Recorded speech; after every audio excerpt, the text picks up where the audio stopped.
రెండవ అధ్యాయము 8వ వచనాన్ని చదువుకుందాం.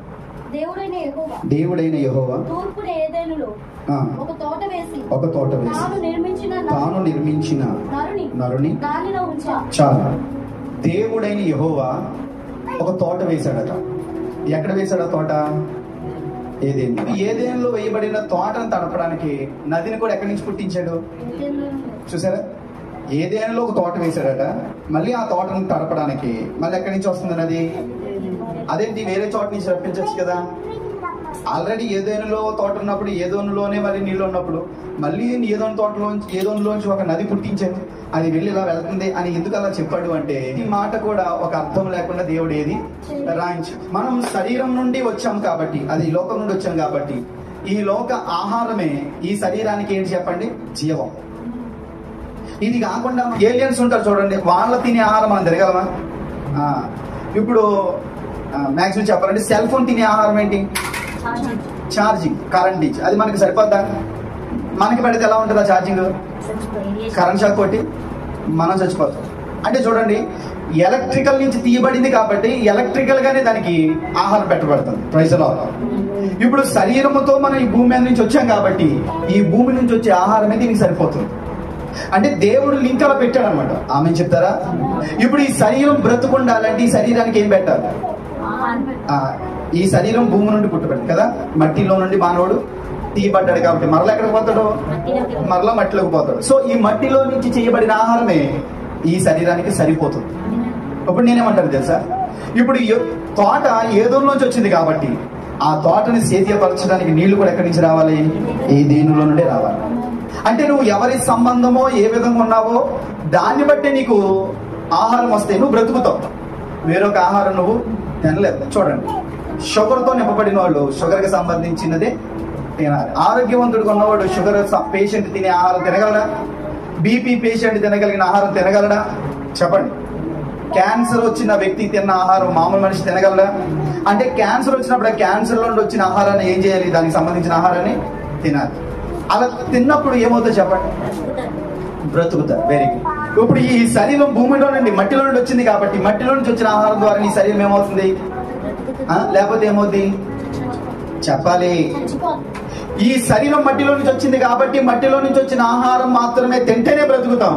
మరొక ఆహారం తింటే మనం బ్రతుకు. అది ఎంత నిజమో చెప్పమంటారు మాట. ఈ ఆత్మ ఎక్కడి నుంచి వచ్చింది? ఇప్పుడు ఈ ఆత్మ బ్రతకాలి అంటే దీనికి ఆహారం ఎక్కడి నుంచి రావాలి? ఆయన దగ్గర నుండి రావాలి. ఇప్పుడు ఈ శరీరాన్ని కాపాడుతున్న మానవులుగా మనమంతా కూడా ఆత్మను కూడా కాపాడాల్సిన బాధ్యత మనది. ఎవరు వస్తారు ఆత్మని కాపాడడానికి? పక్కింటోడు వస్తారా చెప్పండి? పలానా దైవజనుడు వస్తారా చెప్పండి? ఆ దేశంలో ఈ దేశంలో అద్భుతంగా వాడబడుతున్న దైవజనులు వస్తారా చెప్పండి? మరి ఎవరు వస్తారు దాన్ని కాపాడడానికి? నీ శరీరాన్ని పోషించడానికి నీవే ఆహారం వండుకొని చేతితో కలుపుకొని నీ అంతటి నువ్వే ఎలా తింటున్నావో నీ ఆత్మను కూడా కాపాడుకోవడానికి నువ్వే కదలాలి. Praise the lord. ఇప్పుడు శరీరం బ్రతకడానికి శరీరంలో చాలా పళ్ళు ఉన్నాయి, అవునా కాదు చెప్పండి? శరీర ప్రకారంగా తినడానికి భూమిలోంచి పుట్టిన పళ్ళు చాలా ఉన్నాయి. కానీ కొన్ని పళ్ళు ఏమంటారు తెలుసా? వెర్రి పళ్ళని, పిచ్చి పళ్ళని, దయ్యం పళ్ళని, మొత్తం మీద. కొన్నిసార్లు కాకరకాయలు వండుతారు, దొండకాయలు వండుతారు, ఆనకాయలు వండుతారు. అలాగే పెద్ద పెద్ద పళ్ళు కూడా ఉంటాయి కొన్ని బాధలు. కానీ అవి మాత్రం వండరు. బూడిద గుమ్మడికాయ ఉంటుంది, దాన్ని ఎవరైనా వండుకుంటారా? వండుకోరు. దాన్ని ఏం చేస్తారు? వడియాలు చేసుకోవడము, సంథింగ్ చేస్తారు. అంటే భూమిలో నుంచి పుట్టినైనప్పటికీ కూడా కొన్ని తినగలిగినవి ఉన్నాయి, కొన్ని తినకూడనే ఉన్నాయి. అంటే ఇప్పుడు ఈ శరీరం బ్రతకాలంటే, ఈ శరీరాన్ని బ్రతికించుకోవాలంటే నువ్వు ఏమేమి తినాలో ఏమేమి తాగాలో అవన్నీ నీకు పాఠాలు ఉంటాయి కదండి.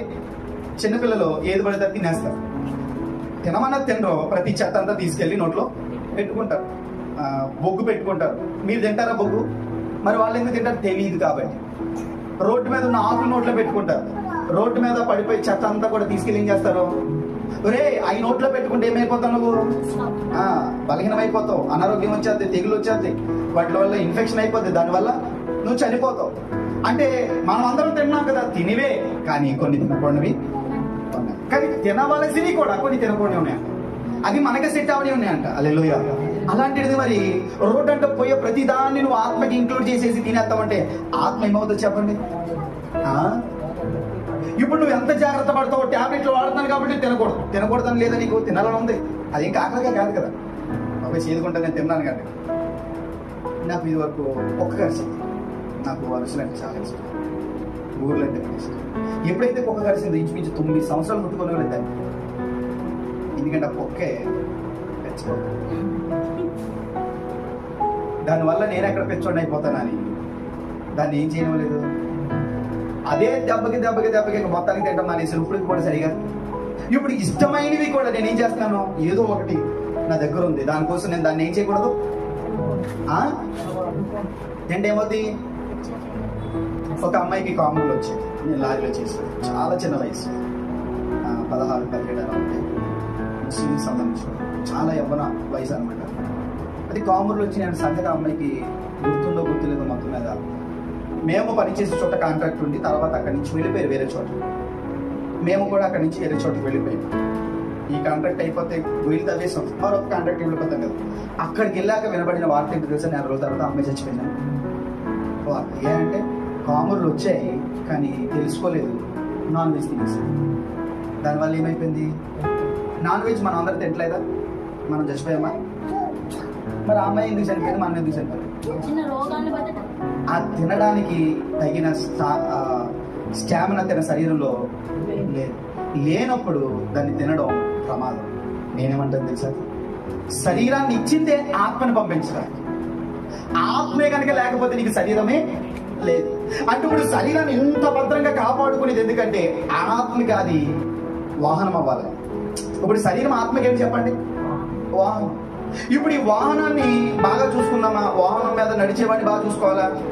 వాహనం ఎవరి కోసం ఉంది, ఆత్మ కోసం. ఇప్పుడు ఆత్మ ఈ వాహనంలోకి ఎందుకు వచ్చింది, ఇప్పుడు దేవుడి వాహనాన్ని ఎందుకు ఇచ్చాడు, ఒక పని, ఒక పర్పస్ మీద. వాహనాన్ని కొన్నది ఒక పని మీద, కానీ ఆ వాహనాన్ని దానికి కావాల్సింది పెట్టాలి, కానీ ఆ వాహనాన్ని మనం ఉపయోగించుకోవాలి. రోడ్లు ఎలా ఉండనివ్వండి, ఇది వచ్చింది అలా వెళ్ళడానికి. ఆమె లోకం ఎలా ఉండనివ్వండి, లోక పరిస్థితులు ఎలా ఉండనివ్వండి, చుట్టుపక్కల ఉన్న ప్రజలు ఎలా ఉండనివ్వండి, ఈ వాహనాన్ని వాటితో కలిపేయకూడదు. ఈ వాహనాన్ని వాటిని తొక్కుకుంటూ వెళ్ళాలి. ప్రైజ్లో రాయలు ఉన్నాయని చెప్పి నువ్వు బైక్ దిగిపోయి బైక్ నిద్ర పెట్టుకుని ఎంతగా చెప్పండి, ఎవరైనా చేస్తారు అలాగా. ఒకటి చెప్పులు కొన్నాడు అంటే చెప్పులు కొని జోబులో పెట్టుకుని వచ్చాడు, అదే సంచిలో, బ్యాగ్ సంచి ఉంటుంది కదా, ఆ సంచిలో పెట్టుకుని వచ్చాడు. పాపం చూసిన వాళ్ళు అందరూ అన్నారు, వా బా అంటే ఇప్పుడు ఇదేంట్రా చెప్పులు కొనుక్కోవచ్చు కదరా, అలా అయిపోయింట్రా అంటే చెప్పులు కొనుక్కున్నాను అన్నాడు. మరి ఏ చెప్పులు అంటే బ్యాగ్ లో ఉన్నాయి అన్నాడు. ఏ బ్యాగ్లు ఎందుకు పెట్టారంటే అరిగిపోతాయని అన్నాడు. నీ కాలు చూపించారంటే కన్నాలు పడిపోయిందండి కాలు.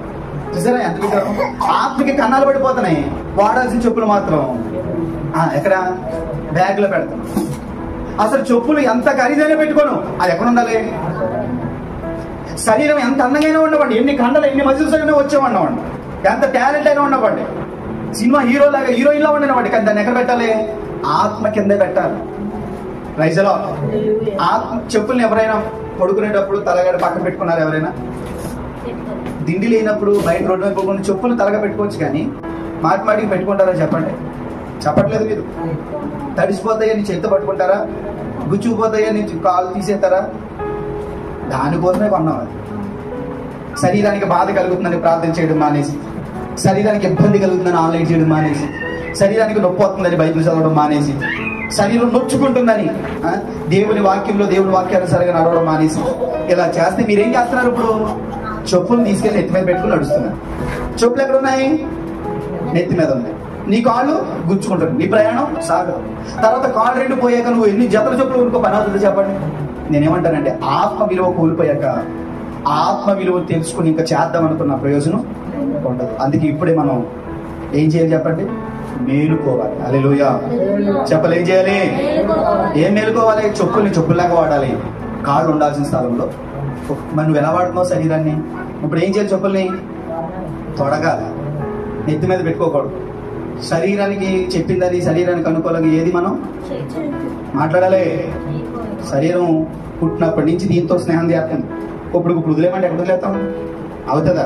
అందుకే పరిశుద్ధాత్మ దేవుడి నదిని పంపిస్తుంది. Praise the Lord. ఎక్కడి నుంచి పంపిస్తున్నాడు? నేనేమంటానంటే ఏదేను తోట నుంచి ఎందుకు పంపించాడు? ఎందుకంటే అది పుట్టింది కూడా ఏదేను తోటలోనే కాబట్టి. తోట పుట్టింది ఎక్కడ? దానికి కావాల్సిన ఎక్కడి నుంచి రావాలి? నువ్వు ఎక్కడి నుంచి పుట్టించబడ్డావు? దేవా, నువ్వు నన్ను కలగజేసిన విధము చూడగా మరి దేవుడే చేసిన ఈ జీవాన్ని మనం భద్రం చేసుకోవాలంటే మళ్ళీ ఎక్కడికి ఎవరు పంపాలి? ఆయనే పంపాలి తగిన భద్రత. అలా పంపించిందే ఏంటంటే దేవుని ఆత్మ. చదువుతారా మాట ఒకసారి? ఇర్మియా పుస్తకం 2వ అధ్యాయం 13వ వచనం చదవండి. నా జనులు 2 నేరాలు చేశారు. ఇప్పుడు జీవజల ఓట ఎవరంట? అసలు ఆయనే. అసలు నది అంటే ఎవరు? ఆయనే. ఇప్పుడు ఆ జీవం ఎక్కడి నుంచి వస్తుంది? ఆ నదిలో నుంచే. ఇప్పుడు ఆ నది ఎవరు? అయ్యో, చూసారా? మీకు అర్థమవుతుందా? చూడండి, యోహాను సువార్త అనుకుంటా 7వ అధ్యాయం 39వ వచనం చదవండి. నా యందు విశ్వాసం ఉంచి వాడు ఎవడో లేఖనము చెప్పినట్టు వాని కడుపులో నుండి. ప్రభు ఏం చెప్తున్నాడంటే, నా యందు విశ్వాసం ఉంచి వాని కడుపులో నుండి ఏమొస్తాయట? మనం గ్లాస్ నీళ్ళు తాగితేనే కానీ మనం తప్పికి తీర్చబడదు. ఏమొస్తాయంట? నదులే వస్తాయట. ఆ నది పేరేంటి? జీవమనిచ్చే నది, జీవ జలాలు ఇచ్చే నది. అయ్యో, ఎందుకు ఈ నది ఎవరని చెప్పుకున్నప్పుడు ఇరిమియా పుస్తకంలో ఆయనే. ఇప్పుడు ఎక్కడి నుంచి వెళ్తాయి? మనలో నుండి వెళ్తాయి. హల్లెలూయా. అంటే ఇప్పుడు మీకు అర్థమవుతుందా? ఏదేనులో వేయబడిన తోటకి ఏదేనులో నుండే రావాలి నది. ఆ నది వీరిని తాకడమే కాదు, అది మరలా 4 శాఖలై ఫైల్గా విడిపోయిందంట. దానికి 4 భాగాలు ఇచ్చాడు, అంటే 4 అనుభవాలు ఇచ్చాడు. హల్లెలూయా. ఇందుకే అనుభవాలను బట్టి ఆ నది యొక్క ప్రస్తావన అంటే మనలోనికి వచ్చి మనలో నుండి 4 భాగాలు అవుతుంది. ఆమె చెప్పండి, చదవండి. ఆది కాండంలోకి వచ్చాడు మళ్ళీ ఒకసారి. ఆగండి. పైన ఏదేనులో నుండి ఒక నది బయలుదేరి ఇదిగోండి. అందుకే మన పితరులు మన్నాను తిని చనిపోయారు, కానీ నేను ఇచ్చి మన్నా తినివాడు చనిపోడు. ఒకవేళ చనిపోయిన మరలవాడు బ్రతుకుతాడని చెప్పాడు. ఎందుకు బ్రతుకుతాడు అంటే అక్కడి నుంచి వచ్చిన మన్నాతో మనం పోషించాడు కాబట్టి. వీరిని దేవదూతలు తినే మన్నా, కానీ ఆయనే మన్నాగా మారి మన కోసం భూమి మీదకి దిగి వచ్చి ఆయన ఇచ్చిన మన్నాని మనకు భుజింపనిస్తున్నాడు. ఆ భుజింపబడిన ఆ మన్నాలో ఎంత జీవం అయితే ఉందో అంత జీవం ఇప్పుడు ఎక్కడ ఉంటుంది? మనలో ఉంటుంది. ఇప్పుడు ఆ మన్నాలో ఎంత జీవం ఉంది? నిత్య జీవం. చెప్పండి. అంటే నేనేమంటానంటే చావే లేని జీవం, నిత్యం ఉండే జీవం. ఇప్పుడు అది ఎవరిలోకి వచ్చింది? నాలోకి వచ్చింది. ఇప్పుడు నాలో నుండి అది ఏమవుతుందంట? 4 భాగాలు అవుతుంది. చెప్పండి ఏమవుతుంది? నేనేమంటానంటే 4 అనుభవాలు గుండా నేను నడిపిస్తుంది నది. ఇప్పుడు నేనేం చేస్తుంది? 4 అనుభవాలు గుండా మనల్ని నడిపిస్తుంది. కానీ కొన్నిసార్లు ఆ నది మనల్ని లాభన నడిపిస్తుందని మనం గ్రహించక మనం ఏం చేస్తామంటే చాలాసార్లు ఈ లోకరీత్యా ఈ లోక సంబంధమైన వాటి దృష్టిలో పడి వీటిని మర్చిపోతాం. అందుకే బైబిల్ స్పష్టంగా చెప్పింది, విశ్వాసాన్ని మానవుని జ్ఞానంతో ఆధారం చేసుకోవాలి. కొరింథీయులకు రాసిన మొదటి పత్రిక 2వ అధ్యాయం 5వ వచనం చదవండి. అదిగో చూసారా అయ్యా, విశ్వాసం ఎక్కడి స్టార్ట్ అయింది? దేవుని వద్ద నుండి స్టార్ట్ అయినప్పుడు ఈ విశ్వాసం పూర్తిగా ఆయన మీద డిపెండ్ అవ్వాలి తప్ప మనుషుని జ్ఞానాన్ని మనం ఏం చేయకూడదు. మనిషి లోకం, మనిషి తీరు వేరు, మనిషి లెక్క వేరు, మనిషిని యొక్క జ్ఞానం వేరు, మనిషి యొక్క కొలమాన పద్ధతి వేరు. మనిషిని యొక్క కొలమాన పద్ధతితో దేవుని కొలమాన పద్ధతిని మనం కొలవగలమా? చెప్పండి. ఇప్పుడు మన దృష్టిలో 1000 రోజులు, దేవుని దృష్టిలో మన దృష్టిలో 1 రోజు, దేవుని దృష్టిలో 1000 సంవత్సరాలు. మీకు అర్థమవుతుందా? 1000 సంవత్సరాలని ఒక చోట, 1000 దినములని మరొక చోట అంటారు. దేవుడి లెక్క మానవుని లోకానికి లెక్క సరిపోలేనప్పుడు దేవుడి ద్వారా వచ్చిన విశ్వాసాన్ని మానవుని జ్ఞానం బట్టి నువ్వు ఎలా బేస్ చేస్తావు? దేవుడి ద్వారా వచ్చిన దేవునితోనే టాలీ చేయాలి. ఆమె ఇప్పుడు ఆఫీసులో ఉండే నాయకుడు వేరు, ఇంటికాడ తండ్రిగా ఉండే నాయకుడు వేరు. ఇంటికాడ తండ్రిగా ఉండే నాయకత్వం కుటుంబాన్ని మాత్రం బేస్ చేసుకుంటుంది. కానీ ఆఫీసులో ఉన్న నాయకత్వం ఆ ఆఫీసు బ్రాంచ్లు ఎన్ని శాఖలైందో అన్ని విధాలుగా ఆయన ఆలోచన ఉంటుంది. ఇప్పుడు దేవుని విశ్వం యొక్క శాఖలు ఎన్ని విధాలుగా భాగించబడ్డాయి? భూగోళానికి మాత్రమే పరిమితమైందా? నువ్వు నేను భూగోళానికి కాదండి, భారతదేశానికి కాదు, ఆంధ్రప్రదేశ్కి కాదు, అలాగే జిల్లాకి మండలానికి కాదు, ఒక గదికి కూడా సెట్ అవ్వం మనం. ఎందుకంటే ఈ గదిలో ఉండగా గదిలో ఏం జరుగుతుందో తెలియదు మనకి. ఇది మన జ్ఞానం. అలాంటిది విశ్వం అంతటిని చేసిన దేవుని మనసులో ఏముందో ఆ మనసును బట్టి ఇక్కడ ఉన్న విశ్వాసాన్ని నువ్వు టాలీ చేద్దామా? చేయకూడదు. ఆయన ఇచ్చిన విశ్వాసాన్ని ఆయనతోనే అభివృద్ధి చెందించాలి. ఆయనే పంపిస్తాడు దానికి కావాల్సినవి ఏంటి. అప్పుడు ల్యాప్టాప్ సిస్టంలో కొన్ని చెయ్యాలి. అవి చేయాలని సెల్ ఫోన్ లో ఒక మనిషితో చాటింగ్ చేసినవన్నీ ఈ ల్యాప్టాప్ కంపెనీల ద్వారా చేసే దాంట్లో పంపించేంత బాగుంటుంది ఆ మెసేజ్. చెప్పండి. ఇప్పుడు సెల్ ఫోన్ లో ఒక వ్యక్తికి చాటింగ్ చేస్తున్నాను, ఈ లోపు ఉద్యోగం వచ్చింది, నాకు ల్యాప్టాప్ ఇచ్చారు, కంపెనీలో అక్కడ మెసేజ్లు టైప్ చేయమన్నారు. ఇప్పుడు ఈ మెసేజ్ ఇందులో పెట్టేది ఎలా ఉంటుంది? ఈ కూడా మెసేజ్లే కదా అని అవుతుందా? ఇప్పుడు మనం అదే చేస్తున్నాం. ల్యాప్టాప్ అంటే దేవుని దర్శనమును ఈ చిన్న లోకంలో మొబైల్లో ఉన్న మెసేజ్ తీసుకొచ్చి అందులో ఇంక్లూడ్ చేసి ఇదే జీవితం అంటాం అంతే. నీకున్న గుజ్జు ఎంత నీ మెదడులో ఉండేది ఎంత గుజ్జుతోటి విశ్వం అంతా చేసిన దేవుని ఆలోచన నువ్వు తెలిసేసుకుంటావా? నీ ఆలోచన సందర్భంలోనే దాటదు. విశ్వాంతరాలలో ఉన్న దేవుడిని నువ్వేం తెలుసుకుంటావు ఇంకా? Praise the Lord. అందుకే ఎప్పుడు కూడా ఈ బుద్ధిలో ఈ ఆలోచనలో పుట్టిన జ్ఞానాన్ని బట్టి మనం భక్తి జీవితాన్ని డిసైడ్ చేయకూడదు. నేను ప్రార్థనకి రాకపోయిన కొంతమంది అంటారు, ప్రార్థనకి రాకపోయిన నేను భక్తిలోనే ఉన్నానండి, నేను విశ్వాసంలో ఉన్నాను అంటారు. అసలు పడిపోలేదని అంటారు. మరి కొంతమంది ఎలా చెప్తున్నావు పడిపోలేదని? నువ్వు డ్యూటీకి వెళ్ళకపోయినా డ్యూటీ వెళ్ళిపోయినట్టు మాత్రం ఏం చేసుకుంటూ వచ్చేస్తావు. అలా సెట్ అవుతా? నువ్వు చర్చికి వెళ్ళకపోయినా చర్చికి వెళ్ళిపోయినట్టే నేను భక్తిలో ఉన్నట్టు ముద్ర వేసేసాను. ఇదే మరి లోక సంబంధమైన దాన్ని తీసుకొచ్చి ఎదురు పెట్టకూడదు. ఆ నది అక్కడి నుంచి బయలుదేరింది, అది ఎవరిలోకి వచ్చింది? మనలోకి వచ్చింది. ఇప్పుడు మనలో నుండి ఏమవ్వాలి? అది పారా, చెప్పండి, ప్రవహించాలనండి. ఇప్పుడు ఏదోను తోటలో ఉన్న తోటకే, ఏదోలో ఉన్న తోటకే ఏదోలో నుండి పుట్టబడిన నదే వచ్చి తడిపింది. అక్కడ తాగిపోయిందా? 4 అనుభవాలు. ఇప్పుడు మన జీవితంలోకి వచ్చిన పరిశుద్ధాత్మ కూడా మనల్ని ఏం చేస్తుంది? 4 అనుభవాలు కూడా తీసుకెళ్తుంది. ఇప్పుడు మన జీవితాలు ఎక్కడ ఉన్నాయి చెప్పాను కదా. ఆ నది ఎవరు? దేవుడి. ఆ నది మనలోనికి వచ్చింది. అసలు మనలోనికి ఎలా వచ్చింది? చదవండి. 4వ అధ్యాయం యోహాను సువార్త 10వ వచనం. అందుకు యేసు నీవు దేవుని వరమును నాకు దాహమునకిమ్మని నిన్ను అడుగుచున్నవాడెవడో అదియు ఎరిగి ఉంటే నీవు ఆయనను అడుగుదువు. అది ఎలా వచ్చింది జీవజలం? అడిగితే. ఆ జీవజలం ఎవరి దగ్గర ఉంది? ఎందుకు ఉంది? ఎందుకంటే ఆయనే జీవజలం కదా. ఆ జీవజలం ఆయనే. ఆ జీవజలం నాకు కావాలని అడిగితే ఆయన తనంతట తానే నీకు కల్పించుకుంటున్నాడు, నీలోకి వస్తున్నాడు. ఈ లోకాన్ని చూసి జీవాన్ని వదిలేద్దామా? జీవాన్ని పట్టుకుని ఈ లోకాన్ని పక్కన పెడదామా? ఈ లోకంలో మహా అయితే 1 గంట ఉంటుంది ఆనందం. కాబట్టి సినిమాకి వెళ్తే 3 గంటలు ఉంటుంది. ఒకవేళ నువ్వు పట్టుమని బతికితే ఒక 60 సంవత్సరాలు 100 సంవత్సరాలు బతికమనుకో, ఈ 100 సంవత్సరాల ఆనందం కోసం కోట్ల సంవత్సరాలు నరకంలో నీకు నువ్వే సిద్ధపరచుకుంటున్నావు. హల్లెలూయా. నువ్వు నాశనం అయిపోవాలని, నువ్వు పాడైపోవాలని, నువ్వు చెడిపోవాలని నీకు నువ్వే ఏం చేయబడుతున్నావు? సిద్ధపడుతున్నావు. ఈ రోజు నేను చెప్తున్న మాట ఏంటి తెలుసా?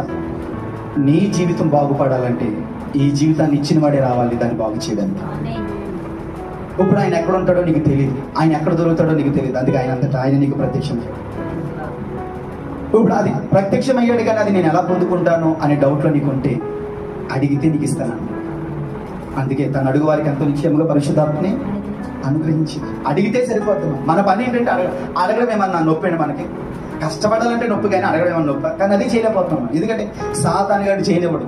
ఎందుకంటే నువ్వు అడగడం మొదలు పెట్టావంటే నువ్వు వెళ్ళిపోతావు అందులోకి. ఆ నది నీలోకి వస్తుంది, ఇంకా నేను ప్రవహించేలా చేస్తారు. ఆ ప్రవాహంలో ఈ రోజు వరదలు వస్తుంటే ఆ వరదల ప్రవాహానికి కార్లు కొట్టుకుపోతున్నాయి, బిల్డింగ్లు ఎగిరిపోతున్నాయి గాలికి, తుఫాన్లకి. దేవుడు పంపించే జీవజల నదిలో ఆ ప్రవాహంలో ఏ ఒక్క చీదు కూడా నది ఎక్కడి నుంచి రావాలి? ఎందుకు రావాలి? ఎందుకంటే మనం కూడా అక్కడి నుంచి వచ్చాం. ఇంకేది సెట్ అవ్వదు నీకు నాకు. పలానా మనుషులు వచ్చి బలపరచరు, నువ్వు బలపడేది ఆయన మాట వల్ల. పలానా మనిషి వస్తే నేను ధైర్యం ఉండదు, నీకు ధైర్యం రాదు. కొన్న ఆ పోటే మళ్ళీ మనసు ఆడేసి భయంకరంగా మారిపోతాడు. అది ఎవరైనా కానీ. అందుకే ఆయన ధైర్యం ఏంటో నీకు చూపించడానికి ఇక్కడ ధైర్యాలన్నీ చెరగొట్టాను. కానీ ఇప్పుడైనా మనం కళ్ళు తీరిసి ఆయన మీద ఆనుకోగలిగితే ఇంకా ఆయన సంతోషపెట్టుకోండి వంటి వాడు ఎవరు లేడని నిన్ను అంటాడు. అసలు ఆయనకి సంతోషమైంది ఏంటి తెలుసా? ఆయన మీద ఆనుకోవడం. మనమేమో మనుషుల దగ్గర మాటిమాటికి వచ్చేస్తాడు బాబా అనుకుంటారు, కానీ మాటిమాటికి ఆయన దగ్గరికి రావాలని కోరుకుంటున్నాడు. ఎంత అద్భుతమైన విషయం చేశారా? ఇదేంటి ఈ రోజు రాలేదు నా దగ్గరికి అంటాడు, మళ్ళీ ఎదురు చూస్తాడు. నువ్వు 10 సార్లు వెళ్ళి 11 సార్లు ఇదేంటి మళ్ళీ రాలేదు నా దగ్గరికి అని ఎదురు చూస్తాడు. అంటే దేవుడు కూడా ఆయన దగ్గరికి రావాలని కోరుకుంటాడు. మనం మనుషుల దగ్గరికి వెళ్ళడానికి సిగ్గుపడం, దేవుడి దగ్గరికి వెళ్ళడానికి సిగ్గుపడతాం. క్షమించు ప్రభు అని అడగాలంటే నీ దగ్గర పాపం ఉండాలి కదా. పోనీ ఈ రకంగా నా అవసరత నీకు ఉంటుందని ఆ పాపములు దేవుడు బంధించినప్పుడు నువ్వు ఆయన దగ్గరికి వెళ్ళడం మానేసి మాటికి వెళ్ళి క్షమాపణ అడుగుతున్నాను కానీ మళ్ళీ అదే చేస్తున్నాను, మళ్ళీ వెళ్తున్నాను కానీ మళ్ళీ అదే చేస్తున్నాను. ఇంకెందుకు వెళ్ళడం? పాపం చేయడానికి సిగ్గు లేనప్పుడు ఆయన దగ్గరికి వెళ్ళడానికి ఎందుకు నీకు సిగ్గు? ఆయన దగ్గర క్షమాపణ అడగడానికి ఎందుకు? మాటికి కుక్కలాగా తన వాంతికి తిరిగినట్టుగా తిరగడానికి లేని సిగ్గు. క్షమించడానికి సిద్ధంగా ఉన్న దేవుని దగ్గరికి వెళ్ళడానికి మనకి ఎందుకు సిగ్గు? రైజలో హల్లెలూయా. ఇక చెప్పమంటారా? మాటికి ఆయన దగ్గరికి వెళ్ళి గడపడం వల్ల ఆయన స్వభావం మనకు అతుక్కుంటాం. చూడండి, మ్యాగ్నెట్ని ఎక్కువసేపు ఒక ఇనుము కట్టించామనుకోండి, దాన్ని తీసామనుకోండి, ఆ ఇనుములోనికి ఆ పవర్ ఉంటుంది. ఖచ్చితంగా ఆ ఇనుముని తీసుకెళ్ళి వేరే చోట పెడతా, అది కూడా ఆకర్షించుకోవడం మొదలు పెడతాం. కానీ ఇక్కడ కొద్ది కాలం ఉండే మహిమ కాదట, తరిగిపోయే మహిమ ఉంటుంది కాదట, అంతకంతకు పెరిగి మహిమని ఇస్తాడంట ఇప్పుడు దేవుడు మనకి. ఆయనతో గడుపుతూ ఉంటే మనకి ఏమవుతుంది మహిమ? అదే. అలాంటి దేవుడి దగ్గరికి వెళ్ళడానికి దేవుడే పెడతాడు ఇవన్నీ. కఠినమైన మనుషులు మన ముందుకు ఎందుకు వచ్చారు? అసలు నా ఆజ్ఞ లేకుండా తల వెంట్రుకలు ఒకటి కూడా ఊడి పడుతున్నప్పుడు ఊడి పడిపోతుంటే ఆయన ఆజ్ఞ ఉన్నట్టే కదా. మరి ఆయన ఆజ్ఞల వైపు తిరగడం మానేసి ఏళ్ళు మానేసారు కాబట్టి ఇంకొకరు పట్టుకుని, నాలుగు మానేసారు కాబట్టి ఇంకొకరు పట్టుకు, ఏళ్ళు ఒప్పేవలేదు ఇంకొకరు అడిగితే, నాలుగు ఒప్పలేదు ఇంకొకరు అడిగితే, అసలు ఎవడో ఒప్పేవట్లేదంటే నీకు అర్థం కావాలి ఆయన ఇవ్వడానికి సిద్ధంగా ఉన్నాడు. ఆయన ఒప్పివ్వడానికి కాదు, నిన్ను ఒప్పించేవాడిగా చేయడానికి. అది కానీ ఇప్పటికీ కూడా స్టిల్ మనం ఆ విశ్వాసంలోకి మనం రాలేకపోతున్నాం. దేవుడు బాధపడేది, దెబ్బలు తగులుతూనే ఉన్నాయి మనకి, కానీ మరలా మనం అదే మనుషులు నమ్ముతున్నాం, మరలా మనం అదే లోకాన్ని నమ్ముతున్నాం, మరలా మనం అదే శరీరం కోసం పని చేస్తున్నాం. పని చేయకూడదు దేనికోసం అంటే శరీరం కోసం, పని చేయాల్సింది దేనికోసం అంటే ఆత్మ కోసం. ఎవడు ఆత్మ కోసం ప్రయాసపడతాడో వాడి శరీరాన్ని దేవుడు సువర్ణంగా మారుస్తాడు. శరీరం కూడా సువర్ణంగా మారుతుంది తెలిసింది. హల్లెలూయా. నువ్వు ఎంత అందంగా ఏమంటారు బ్యూటీ పార్లర్కి వెళ్ళి రెడీ అయ్యి దాన్ని ఒక నెల చేసి మరొక నెల మోకాలి ప్రార్థన, ఎంత కళగా కనబడతావు, ఎంత మహిమగా కనబడతావు. నీ ముఖంలో ఒక మహిమ కనబడుతుంది, ఆకర్షితులు అవుతారు నీ ముఖం. ఆ ఆకర్షణ గులాబ్ పువ్వు ఇచ్చేలా కాదు, అయ్యిల్లారా మేము రక్షణ పొందడానికి ఏం చేయాలని అడిగేలాగా వస్తారు. లోపల బ్యూటీ పార్లర్ వేసుకున్నాను అనుకో, గులాబ్ పువ్వులు ఇచ్చుకున్నారు. ఎందుకు? ఐ లవ్ యూ చెప్తారు. ఇక్కడ అలా కాదు, మారు మనసు పొందడానికి మేము ఏం చేయాలని మీ ముఖాన్ని చూసి ఆమె చెప్పండి. హల్లెలూయా.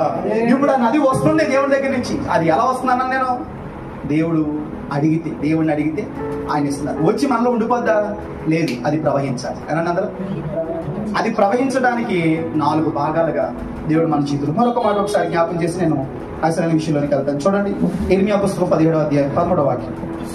ఇశ్రాయేలునకు ఆశ్రయమా, యెహోవా నిన్ను విసర్జించు వారందరూ సిగ్గులందుదురు, ద్రోహము చేయువారు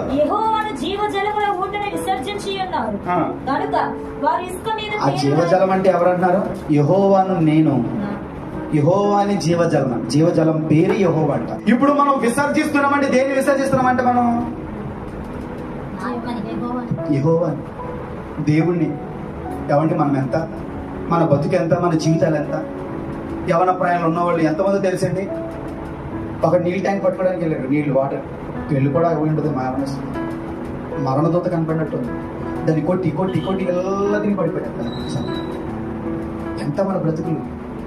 ఒక ఆవిడ ఇంటర్వ్యూ చేస్తూ అలా ఒక్కొక్కరిపై పడిపోయింది. ఏంటంటే చచ్చిపోయింది.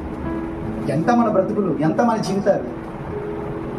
యెహోవా తమకు దేవుడుగా గల జనులు, అది అంత అద్భుతమైన మాట. ఆమె అంటే నీ జీవితం ధన్యం అవ్వాలంటే ఒకే ఒక విషయం ఏంటది? యెహోవాని దేవుడిగా కలిగి ఉండడం. చెప్పండి అందరు కలిసి, అంతే. అదొకటి. నువ్వు ఆ ధన్యతలోనికి రావాలంటే యెహోవాయే నీకు దేవుడిగా, అంటే ఆయన నువ్వు తిరస్కరించుకోవాలి. అంటే చర్చికి వచ్చి వెళ్ళిపోయే వ్యక్తిగా కాదు ఉండాల్సింది. చర్చిలో నీకు ఒక భాగం ఉంది. ప్రైజలా. ఇప్పుడు చాలా చెక్కలు వస్తాయి, పూలో పెడతారు, చాలా చెక్కలు వస్తాయి, పెట్టుకు తెస్తారు, చాలా చెక్కలు వస్తాయి, దీనిలా మారుతారు. కానీ గడపలు కిటికీలు మాత్రం వచ్చి అలాగే ఉండిపోతుంది. నువ్వు వాడబడి వెళ్ళిపోయే వ్యక్తిగా ఉంటావా, స్థిరంగా మూలస్తంభంగా ఉంటావా దేవుని సన్నిధిలో? దేవుడు ఏమన్నాడు తెలుసా? జయించు వారిని నా మందిరంలో మూలస్తంభంగా చేస్తాను. అంటే ఇక్కడ మూలస్తంభం ఉన్నవాడిని అక్కడ మూలస్తంభంగా మారుస్తాడు. Praise the Lord. చిన్న విషయాల్లో నమ్మకం ఉంటే అధికమైన వాటి మీద అధికారిగా పెడతాను. అంటే భూమి మీద నువ్వు నమ్మకం ఉంటే దేవుని స్థలంలో, దేవుని సన్నిధిలో, పరలోకంలో మందిరంలో నిలబెడతాడు. అసలు నువ్వు ఎలా ఏలాలో నీకు నేర్పుతాడు. Praise the lord. మనం ఆయన కాదంటే మనకి ఇంకా చెప్పాలంటే తెలుగు భాషలో పొట్టగతులు ఉండవు. చెప్పండి, ఏమన్నా దేని అనుసరించి నడవాలి? శరీరాన్న, ఆత్మన? చెప్పండి. ఇప్పుడు ఆత్మను అనుసరించి నడవాలంటే శరీరానికి రోగం వచ్చింది, ఎక్కడ పరిగెడతాం? ఆర్ఎంపీ డాక్టర్ దిగుతాం. ఫస్ట్ ఆర్ఎంపీ డాక్టర్, తర్వాత ఆర్ఎంపీ డాక్టర్ దిగుతాం. లేకపోతే హాస్పిటల్కి వెళ్తాం. ఈ హాస్పిటల్ పని అమ్మ మీరు అక్కడికి వెళ్తున్నా అంత దూరమా నేను వెళ్ళలేను అంటావా? ఏం చేస్తావు? పోనీ ఎలాగైనా చూసేస్తారా? నేను ఏం చేస్తారు? లైన్ కాయాలి. నేను ఎక్కడి నుంచి వచ్చాను తెలుసా? మళ్ళీ లైన్ ఏంటి పని అవ్వదు. నీ శరీరానికి నువ్వు ఇచ్చిన విలువ అంతా. కానీ మందిరంలో లైన్లో నుంచి ఇలా తప్పుకుని వెళ్తే మళ్ళీ లైన్ పోతుందని లైన్లో నుంచి బయటకు కూడా వెళ్ళావు. బహుశా టాయిలెట్కి కూడా వెళ్ళాలి తెలుసా మీకు ఒకవేళ వెళ్ళాల్సి వస్తే ఎవరి నొప్పులు పెట్టే వెళ్తారు. కానీ ఇక్కడ మందిరంలో చెప్పండి, మందిరంలో వర్షం పడితే వెళ్ళిపోతారు. ఎందుకు? అట్లా నీళ్ళు వస్తాయంటే వెళ్ళిపోతారు. ఎందుకు? కొంతమంది అయితే నీళ్ళ కోసం కూడా రారు. రాత్రి అంతా అయిపోయినా నీళ్ళు రావు, ఆడరా. కొంతమంది నీళ్ళు రానిది ఆగిపోతారు. ఎందుకో? స్నానం చేయలేదు, తినటానికి లేదు స్నానం, మందిరానికి వెళ్ళడానికి వచ్చింది స్నానం. నిజంగా అంత విలువ ఉందా మనకి? ఆత్మకు అంత విలువ? ఈ ఆత్మకున్న ఆహారం మందిరంలోనే దొరుకుతుంది. ఇంకెక్కడే దొరుకుతుందా? శరీరానిక చెట్టు కింద దొరుకుతుంది, శరీరానిక మార్కెట్లో దొరుకుతుంది, శరీరానిక హోటల్లో దొరుకుతుంది, షాపింగ్ మాల్లో దొరుకుతుంది, డిమార్ట్ లో దొరుకుతుంది, ప్రతి చోట దొరుకుతుంది. కానీ మందిరానికి ఆహారం ఆత్మిక ఆహారం ఎక్కడ దొరుకుతుంది? కేవలం మందిరంలో దొరుకుతుంది. ఏమిస్తున్నావా? మందిరంలో ఇస్తున్నావా ఆ విలువ? ఇక్కడ కాదు, వేరే చోట అక్కడికి వెళ్తాం. ఆడేమంటాడు తెలుసా? చూసి కరెక్ట్గా సోమవారం అంటాడు. ఏమంటావు? ఏమండి ఆ రోజు మా చుట్టాలింటికి వెళ్తుందండి, ఆ రోజు కాకుండా ఇంకో రోజు ఇవ్వండి అంటావా? కానీ ఈరోజు చెప్తావు ఏమన్నా తెలుసా? అమ్మ మందిరం సువార్త ఉందంటే నాకు అవ్వదండి. ఏమవుతావు? సువార్త అవుదియా? ఎందుకని? ప్లాన్ ఇది, వేరే చోటికి వెళ్దామని ప్లాన్ తీసుకున్నామండి. మరి వేరే ఒకళ్ళు చుట్టాలు వస్తానండి, 2 వాళ్ళతో పని ఉందండి, లేదా డ్యూటీకి వెళ్ళాలండి. ఎన్ని పనులు చెప్తారు? అదే డాక్టర్ చెప్తే అలాగే సార్ ఏంటి, అలాగే సార్ ఈ మందులన్నీ కొనుక్కుని అది కనవడం అంటారు. అన్ని డబ్బులు ఖర్చు పెట్టి లైన్లో నుంచి ఉన్నందుకు నీకు ఏమైనా పూలు ఎత్తాడా? జున్ను పెడతాడా? ఎంత సూ తీసుకుని పొడిచేస్తాడు. ఇలా నలుపుకుంటూ వస్తావు అంతే నువ్వు బయట. అయినా మీద కోపం ఉంటుంది నీకు. శరీరం బాగుండడానికి నీ శ్రమ, నీ ఓర్పు ఎంత ఉందో చూడండి. మరి నీ ఆత్మ బాగుపడడానికి ఏది నీ ఓర్పు? పోనీ మళ్ళీ రమ్మంటాడు, వెళ్ళాక మళ్ళీ రమ్మంటాడు. ఎన్నిసార్లు రా అంటావా? ప్రార్థన చేశారండి, ఎన్నిసార్లు చేద్దామండి అమలు పెట్టారు అంటావు. ఎక్కడ? మందిరంలో దైవజనుడి దగ్గర. ఎంత బాధ. ఇంతకీ నీ వాహనాన్నే చూస్తున్నావా? వాహనాన్ని ఎవరి కోసం ఇది ఇచ్చారు? ఆత్మని చూస్తున్నావా? అసలు ఉందా దృష్టి ఆత్మ మీద మీకు? అవండి, ఆత్మ మీద దృష్టి ఉంటే నీకున్న ప్రతి తలాంతును గౌరవిస్తావు, నీకున్న ప్రతి పిలుపును నువ్వు గౌరవిస్తావు, దానికి రెస్పెక్ట్ ఇస్తావు. దేనికి? తలాంతుకి కానీ పిలుపుకి కానీ, పిలుపు కలిగిన వారికి కానీ. రైజలో నీకు పాటలు పాడటం వచ్చు అయినా నువ్వు పాడు, నీకు చప్పట్లు కొట్టడం వచ్చు అయినా నువ్వు కొట్టవు, పరిచయం చేయడం వచ్చు నీకు కానీ నువ్వు చెయ్యవు, ఆతిథ్యం ఇవ్వడం వచ్చు కానీ ఆతిథ్యం, దేవుని మందిరం కోసం సహకరించడం వచ్చు కానీ నువ్వు. ఇవన్నీ ఏంటి? కారణం ఏంటంటే నీవు వాహనాన్నే పట్టుకుని గిర్రదాకా డ్యూక్ బండి కొన్నవాడు ఇంకా నాడే మర్చిపోతాడు. ఆ డ్యూక్ బండి మీద తిరిగినోడు జీవితం మాత్రం పెళ్ళి అవుతుందని గ్యారెంటీ లేదు, పెళ్ళైనా పిల్లలకి పెళ్లి చేసే వరకు బతుకుంటాడని గ్యారెంటీ లేదు డ్యూక్ బండి ఉన్నవాడు. ఎందుకో తెలుసా? తను తాను మర్చిపోయి బైక్ని పట్టుకుని తోలుతాడు, ఆ బైక్ లారీ కిందకి వెళ్తుంది, దాంతోపాటు ఈడు కూడా లారీ కిందకి వెళ్తుంది. శరీరాన్ని పట్టుకుని వెళ్ళావా, అది ఎక్కడో దిక్కి లారీ కిందకి తీసుకెళ్తుంది, దాంతోపాటు నువ్వేమవుతావు? నిండు 100 ఏళ్ళు బతకాల్సిన ఆత్మ 6 నరకానికి వెళ్ళిపోతుంది. ఈరోజు నువ్వు దేని పట్టుకోవాలి? ఒక విషయం తెలుసా మీకు? ఇశ్రాయేలీయులు ఎంత పాపం చేశారు కానీ వాళ్ళందరినీ క్షమించాడు దేవుడు. కానీ మోషే చేసిన పాపాన్ని క్షమించలేకపోయాడు. మోషే పాపం చేశాడు, మాట్లాడమన్నాడు, కలప కొట్టాడు. నా పరిశుద్ధతను దొక్కపరిచాడు. పెద్ద తప్పేంటి అది? పెద్ద పాపమా? కొన్నిసార్లు దూరం ఉన్న వాళ్ళు ఏమంటారు సేవకులు, కానీ దగ్గర ఉన్నవాళ్ళు దేవుని మనసుని ఎరిగిన వారు ఈ పరిచర్యలోకి వచ్చిన చిన్న తప్పు చేసినా ఖచ్చితంగా తింటారు. కానీ వీళ్ళేమనుకుంటారు? వాళ్ళు అంత పెద్ద తప్పు చేసినా పట్టలేదు కానీ మేము ఇంత తప్పు చేత కొడేస్తారా? మరి పరలోకం కూడా రానలేదు దేవుడు, అదే మేము కానాల్లోకి ప్రవేశపెట్టిన లేదు ఎవరిని. అసలు మోషే చేసిన త్యాగం ఎంతండి? అన్ని విషయాల్లో ఆరితేరిపోయిన వాడు 40 సంవత్సరాలు గొర్రెలు కాచుకునేలా ఉండిపోయాడు. అసలు సింహాసనం దిగి భూమి మీదకి వచ్చి ఇశ్రాయేల్ ప్రజలతో శ్రమ అనుభవించింది. ఎవరు అనుభవించారు? ఎవరైనా చెప్పారా మెసేజ్? పోనీ దేవుడు దర్శనంలో కనబడి వచ్చాడా? మనసుకు వచ్చేసాడు. నీకు ఎన్నిసార్లు రాలేదు మనసుకి తెల్లజామున ప్రార్థన చేయలేదు? నీకు ఎన్నిసార్లు రాలేదు మనసులోనికి బైబిల్ చదవాలని? ప్రేరేపణ ఉండి కూడా సెల్ ఫోన్ పట్టుకుంటాం మనం, ప్రేరేపణ ఉండి కూడా ఈ వస్తువులు పట్టుకుంటాం, ప్రేరేపణ ఉండి కూడా బూజులన్నీ దొరుకుతుంటాం, ఇదే పనిలో ఉంటాం. అంత ప్రేరేపణగా లోబడిపోయి వచ్చినాడు, ఇచ్చిన తప్పు చేత ఒప్పుకెళ్ళిపోయాడు. దేవుని మనసును తెరిచి నేను చూశాడు. ఆ మనసులో నన్ను వచ్చిన తప్పు చేత ఊరుకుంటాడా? నేనేం చేశాను నేను తప్పు అండం మానేసి ఆ చిన్న తప్పు కూడా దేవుని దగ్గర ఉండకూడదని సరి చేసుకోవడం చాలా అవసరం. అదే చెప్పండి. నేను ఇది వరకు భక్తిలోనే లేను, భక్తిలోకి వచ్చాను, కొన్ని లోపంగా కనబడ్డాయి, సరి చేసుకున్నాను. కొంచెం ఆత్మీయ జీవితంలోకి వస్తే ఇంకోటి లోపంగా కనబడ్డాయి, ఇంకా కొంచెం ఆత్మీయ జీవితంలోకి వెళ్తే ఇంకా లోపం కనబడ్డాయి. కనబడి సరి చేసుకుంటే ఎన్ని కొద్ది లోపాలు కనబడితేనే ఉన్నాయి. ఇదేంట్రా బాబు, ప్రారంభంలో ఉన్నప్పుడు ఏం కనపడలేదు, ఇందులోకి వస్తే అంటే మన లోపాలు మనకు తెలియచేయడం చేసేది కూడా దేవుడే, లేకపోతే మనకు అర్థం కావు. మీరు పొరపాటున ఒక అడుగు ముందుకు రండి, ఇంకా లోపాలు కనబడతాయి. అదే మనకి ఎలా కనబడుతుంది తెలుసా? భక్తి చేసినప్పుడేనండి ఎక్కువ శ్రమలు వచ్చేస్తున్నాయి. ఎందుకో తెలుసా? నీ లోపం నీకు కనబడుతుందండి. నువ్వు ఎంత లోతుకి వెళ్ళినా అక్కడ లోపం కనబడుతుంది. అక్కడ దాకా వెళ్ళకుండా ఇక్కడ ఉన్నట్టు అసలు అది కూడా కనబడుతుంది. అంటే అది కూడా అంటే అక్కడ దాకా వచ్చే వరకు దాన్ని చూపించండి. నీకు నీ లోపం నీకు కనబడడం కూడా చేస్తాడు దేవుడు. హల్లెలూయా. కానీ నువ్వు ఇష్టపడ్డావా? ఆ ప్లేస్ లో ఉన్న లోపాన్ని సరి చేస్తాడు. ఆమె చెప్పండి. ఇప్పుడు ఆలు రాస్తుంది ఈ అమ్మాయి, ఏం రాస్తుంది? ఇప్పుడు అయ్యే సరిగా రాయట్లేదు. ఇప్పుడు 1వ తరగతిలో గెలగన అలా వచ్చేస్తాయి. కానీ ఇంకా తప్పు చూపిస్తారో చూపించరా? అదేంటి అలా రాయమన్నప్పుడేమి ఇలా చేశారు, ఇవన్నీ రాసేసాడు కదా, ఇంకా ఉంది. అలా 1, 2, 3, 4 10కి వెళ్ళు, 10th దగ్గర కూడా ఇంకా లోపాలు ఉంటాయి, తెలుసుకోవాల్సి ఇంకా ఉంటాయి. అలాగే 10th అవుతుందా? ఇంటర్, డిగ్రీ తర్వాత చదువుకున్న వాళ్ళు చెప్పండి. ఎంటెక్, బీటెక్, సీటెక్, 9 అన్ని డిగ్రీలు చదివితే ఈ 10th క్లాస్ చదివి మళ్ళీ అక్కడ ఒక్క మొక్క ఉండదు. కానీ బేస్ అంతా దీని నుంచి నడుస్తుంది. నీకు అర్థమవుతుంది? పదాలు, హల్లులు, అచ్చులు అవన్నీ కూడా ఎక్కడి నుంచి? 10th నుంచి కదా, 1వ తరగతి నుంచి స్టార్ట్ అవుతాయి. కానీ ఎక్కడ నేర్చుకుంది ఇది కంప్లీట్ కాదు. అంటే నువ్వు పరిశుద్ధతలోనికి వెళ్ళే కొలది నీకు చూపిస్తానే ఉంటుంది. ఈ అనుభవంలోనికి మనం అందరూ వచ్చింది కాక వేస్తున్నాము. హల్లెలూయా. నేను వెళ్ళే కొద్ది నాకు అనుభవం కలిగింది. ఏంటి ఇంకా ఉందా, ఇంకా పరిశుద్ధత ఉందా, ఇంకా అపవిత్రత ఉందా?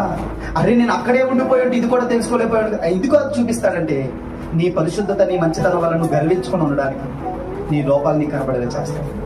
నేను బాగానే ఉన్నాను కదా అని నీకంటే తక్కువ ఉన్న వాళ్ళని చూసుకుని కంపేర్ చేసుకుంటే ఇంకెప్పటికీ పరలోకం. నువ్వు నీకంటే కింద ఉన్న వాళ్ళని కంపేర్ చేయకూడదు. ఎవరిని కంపేర్ చేయాలి చెప్పండి? ముందున్న వాడిని కంపేర్ చేయాలి. చెప్పండి అందరు కలిసి. ఎవరున్నారు ముందు? శిష్యులు ఉన్నారు, పౌలు భక్తులు ఉన్నాడు. అంతకంటే ముందు ఎవరున్నారు? యేసుప్రభు.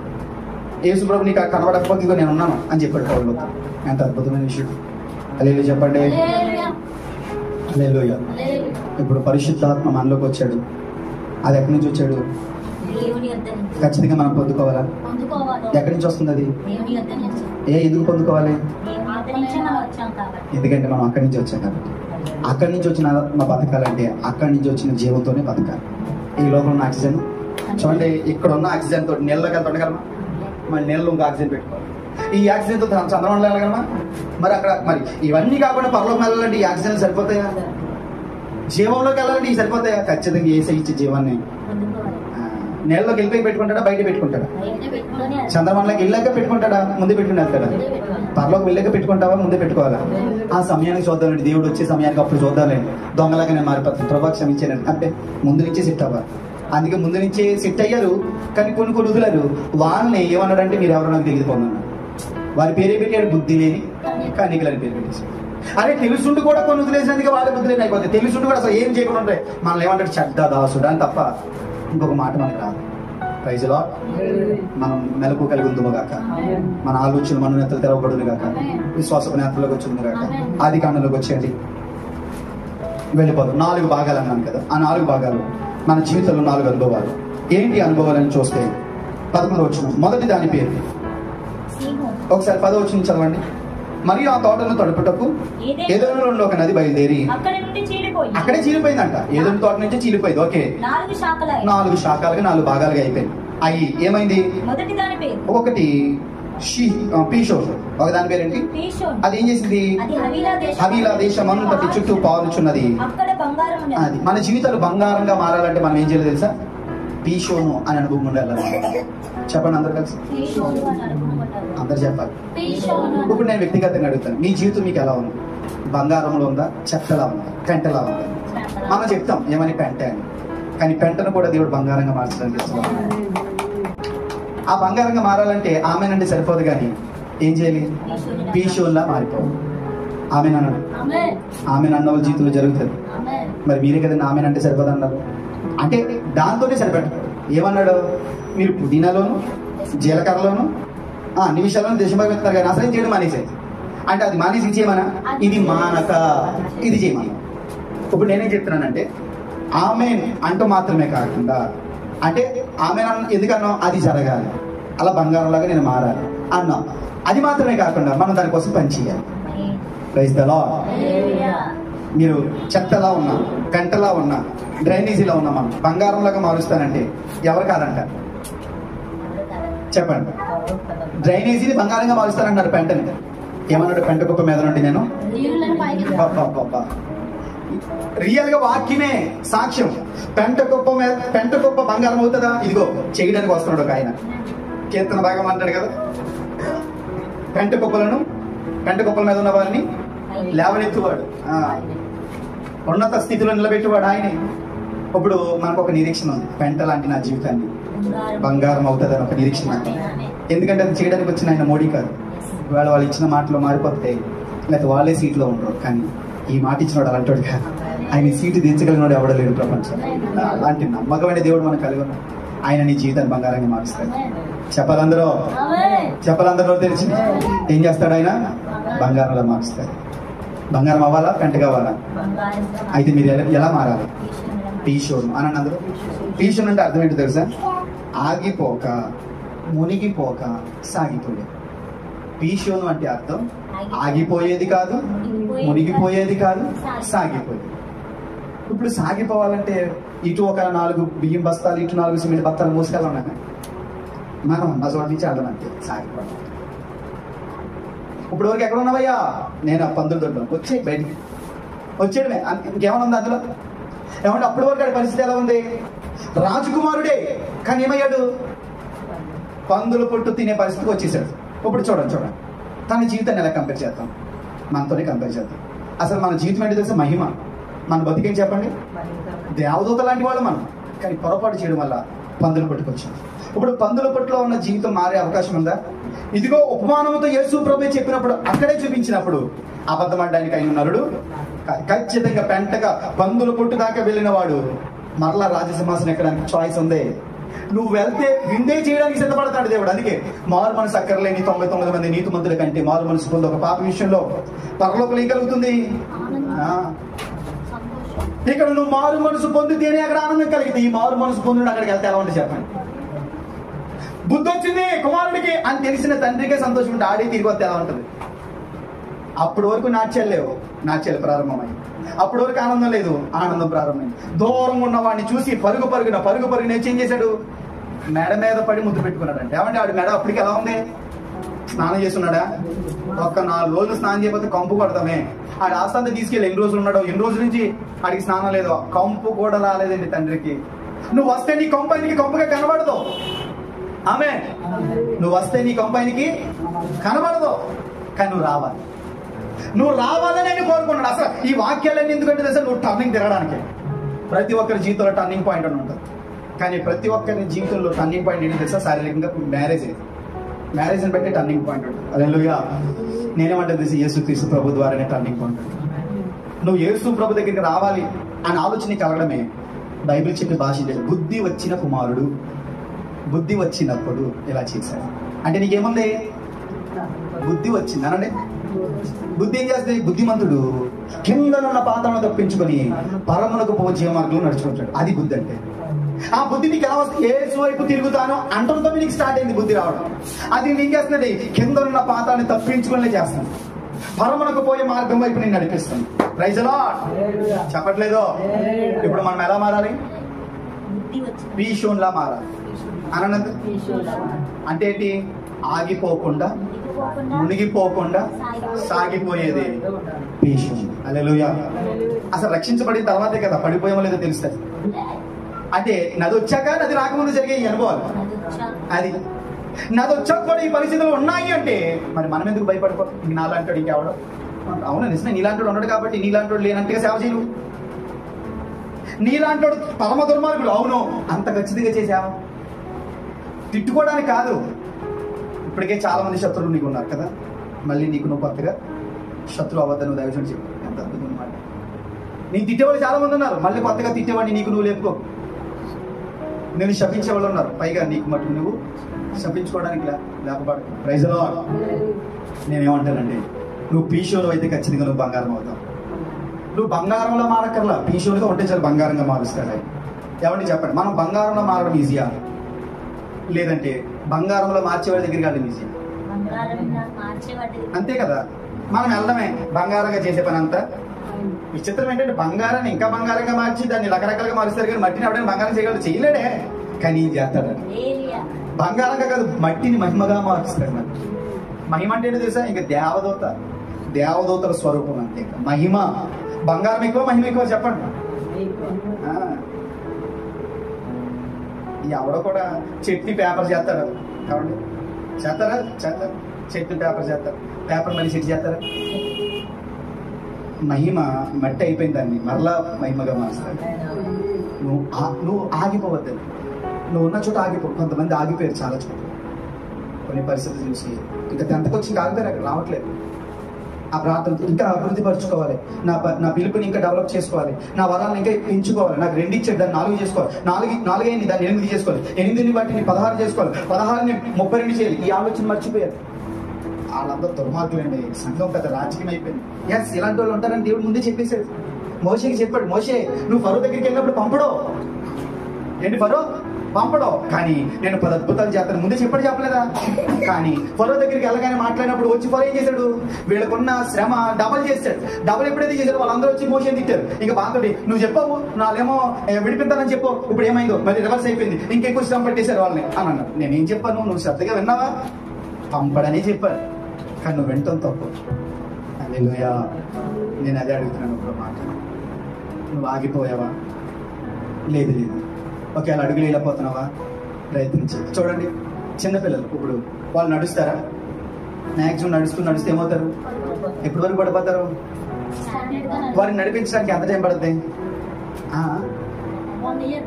ఇంచుమించు 2-3 సంవత్సరాలే పడుతుంది. వాళ్ళు పరిగెట్టడానికి పడిపోతారు. ఇంచుమించు 10 సంవత్సరాల వరకు ఏదో రకంగా పడుతూనే ఉంటారు. అవునా కదా చెప్పండి? అప్పటి వరకు వాళ్ళు ఏం చేయాలి? ఓపికగా, సహనముతో, నిరీక్షణతో, కావండి దీర్ఘశాంతంతో వారిని చేపట్టుకుని నడిపించాలి. అలా నడిపించాక కూడా పెద్ద ఎదిగిన తర్వాత నడవలేని పరిస్థితి వస్తుంది. తెలుసా మీకు? ఎలాగంటే కాదు, ఏదో రోగం వచ్చింది, ఏదో బలహీనత వచ్చింది. ఎక్కడికి వెళ్ళారు? మంచం మీదకి వెళ్ళారు. మంచం మీద ఎన్ని రోజులు ఉన్నారు? 4 రోజులు ఉన్నారు. 4 రోజుల తర్వాత డిశ్చార్జ్ ఇచ్చేసారు. ఇప్పుడు పరిగెత్తుకుని ఇంటికి వెళ్ళిపోగలరా? 4 రోజులు మంచం తెక్కకుండా ఉన్నవాడికి డిశ్చార్జ్ ఇచ్చిన తర్వాత పరిగెడతాడా? మరేం చేస్తాడు? నడుతూ కూడా రాడు. తెలిసి నీకు ఇలా నిలబడలేడు, పక్కన ఒకరు సపోర్ట్ ఇవ్వాలి. అప్పుడు నువ్వు ఎప్పుడైనా అనుకుంటా, అరే ఈడు పుట్టినప్పటి నుంచి ఈడికి ఎదిగే వరకు 10 సంవత్సరాలు తిప్పలు పడ్డాడు, ఇప్పుడు మళ్ళీ తిప్పలు పడ్డాడు అని ఆలోచన వస్తుందా? జస్ట్ 4 రోజులు ఉంటే చెప్పారు. ఇప్పుడేమో 10 సంవత్సరాలు. నిజమే, దేవుడు నిన్ను బాప్తిసం తీసుకున్న మొదలుకొని ఇప్పుడు వరకు కూడా 10 సంవత్సరాలు వెయిట్ చేశాడు. ఇప్పుడు ఏమీ లేదు, నువ్వు మంచం ఎక్కవంతే. బలహీనత అనే తెగులు ద్వారా, బలహీనత రోగం అనే ఆ పాపము ద్వారా నువ్వేమెక్కావు? మంచం ఎక్కావు. ఇప్పుడు మంచం ఎక్కినోడు ఎన్ని రోజులు నడవాలి? ఇప్పుడు ఎలా ఎక్కగా అయ్యో నడలేకపోతున్నా, నా జీవితం అయిపోయిందా అనుకుంటే పని అవ్వదు. నీ జీవితం నడవలేని పరిస్థితి కాదు, పరిగెత్తే పరిస్థితి. కానీ ఏదో పరిస్థితిని బట్టి తెగులుతో మంచం మీద ఉన్నావు, నడలేకపోతున్నావు. తీసుకో, ఏమవుతుంది సహాయం? నేను ఒక్కటానే నడుచున్నాను, ఇంకొకరు సహాయం తీసుకోవడం నా ఇంట వంట లేదు అనుకుంటే ఇంకెప్పటికీ మంచం మీద తప్ప బయటికి రాలేవు. అప్పుడు ఇంకొకరు నడిపించడం కాదు కదా, ఎత్తుకోలేదు, నిన్ను ఇంకొకటి మొయ్యాల్సి వస్తుంది. అలా ఉండి ఏమవుతాయి? కాళ్ళు పనిచేయరు, ఇంకా ఎత్తుకుని నడవాల్సి వస్తుంది. అప్పుడు ఇంకొకటి నువ్వేమవుతావు? ఇంకా నిన్ను కూడా మొయ్యలేక ఆడేమవుతాడు? నడక ఆగిపోతాడు. నువ్వు ఆగిపోతే నీ వాళ్ళు ఇంకొకటి ఆగిపోతాడు. ఆడ ఆగిపోకుండా ఉండాలంటే నిన్ను వదిలేది. నేను వదిలేస్తే అప్పుడు ఏమంటే తెలుసా? ప్రభు ఎవరు లేరు అని ఎడుతూ కూర్చుంటావు. నడవాల్సిన టైంలో నడు, ఆగిపోవద్దు. ఆమె చెప్పండి, ఏం చేయకూడదు? వేద్దాం ఒక అడుగు ముందుకి, ఇలా వేయండి, స్టెప్ అడుగు ముందుకి. చెప్పండి, నేను ఆగిపోనాను, ముందుకే వెళ్తాను. ఓడిపోనివ్వడు. మనం నడవడానికి సిద్ధపడితే, మనం ఓడిపోయిన రోజంటూ ఏది లేదంటే అయినా ఓడిపోయినవని చెప్తున్నాడు. హల్లెలూయా. ఇప్పుడు చెప్పండి, మన అడుగు ముందుకెళ్ళాలా లేకపోతే ఆగిపోవాలా? చెప్పండి, ముందుకెళ్ళాలా ఆగిపోవాలా? చెప్పండి, ధైర్యంతో చెప్పండి, వాక్యం ఇచ్చిన ఆధారంతో చెప్పండి, దేవుడు ఇచ్చిన నమ్మకంతో చెప్పండి. వెళ్ళాలి కదా, నేను ముందుకే వెళ్తానన్నాడు. చెప్పండి అందరు కలిసి. ఇంకొక మాట చెప్పి మనం ప్రార్థనకి వెళ్ళిపోతాం, మిగిలిన విషయాలు చూసుకోవడం మాట్లాడదాం. ఇంకొక మాట ఏమన్నాడు తెలుసా? మునిగిపోకూడదు. చెప్పండి, ఏమవుకూడదు? ఇప్పుడు పేతురు మునిగిపోయాడా లేదా? చెప్పండి, ఎందుకు మునిగిపోయాడు? అసలు ఎవడమన్నా నేల మీదకి? దేవుణ్ణి చూసినాడు, ఉన్న స్థానంలో ఉండడు, ముందుకు వెళ్ళాలని కోరుకుంటాడు. కానీ ఆ ముందుకు వెళ్ళినాడు, ఒక్కసారైనా నువ్వు దేవుని వైపు కాకుండా దేవుని నుంచి లోకం వైపు కానీ లోక పరిస్థితి వైపు కానీ చూసావా, అసలు నువ్వు రావాల్సిన పని లేదు. ఎందుకు వచ్చావు? ఎందుకు వచ్చానంటే ఏసైని చూసి ఉండలేకపోయాను. నిజంగా నీలో ఏసై ఉంటే నువ్వు ఉండలేవు. మీటింగ్స్ పెట్టాలంటావు. 2-3 యవనస్తులకు కలిసి ఉంటే వారి దగ్గరికి వెళ్ళి మాట్లాడడం మొదలు పెడతావు. 3 ఉన్నారా వాళ్ళ దగ్గరికి వెళ్ళిపోయి స్వార్థ చెప్పేస్తావు. ఎవరైనా ఫోన్ కాల్ ఎవరైనా తెలిసిన వాళ్ళు ఉన్నారా ఖచ్చితంగా స్వార్థ ప్రకటించి వారి మందిరం నడిపిస్తావు. హల్లెలూయా. ఎలా చేయగలుగుతున్నావు? నేను ఉండలేకపోతున్నాను. ప్రారంభంలో బాప్తిసం తీసుకోకముందు నన్ను స్వార్థ చెప్పమంటే నేనేం ఆడలేదు, ఇంకా అడిగి చెప్తున్నాను ఇవ్వండి. అలా అన్యులోని బాప్తిసం పొందగా నాలుగు ఏసై వచ్చాక అస్సలు ఉండలేకపోయింది స్వార్థ చెప్పడం. బస్సులో వెళ్తే ఫోన్ కాల్తో మాట్లాడేసేవాడిని, ట్రైన్లో స్వార్థ చెప్పేవాడిని, ఆటోలో స్వార్థ చెప్పేవాడిని, లారీలో స్వార్థ చెప్పేవాడిని, బైక్ ఎక్కితాడు మధ్యలో దించేసినా పర్లేదు అన్నట్టుగా ధైర్యంతో బైక్ మీద స్వార్థ చెప్పేసేవాడిని. మా ఆఫీసులో ఉన్న వాడికి స్వార్థ చెప్పాను, మా బ్రాంచ్ మేనేజర్కి స్వార్థ చెప్పాను, రేజర్ హ్యాండ్కి స్వార్థ చెప్పాను. ఎక్కడ కనబడి ఎందుకని?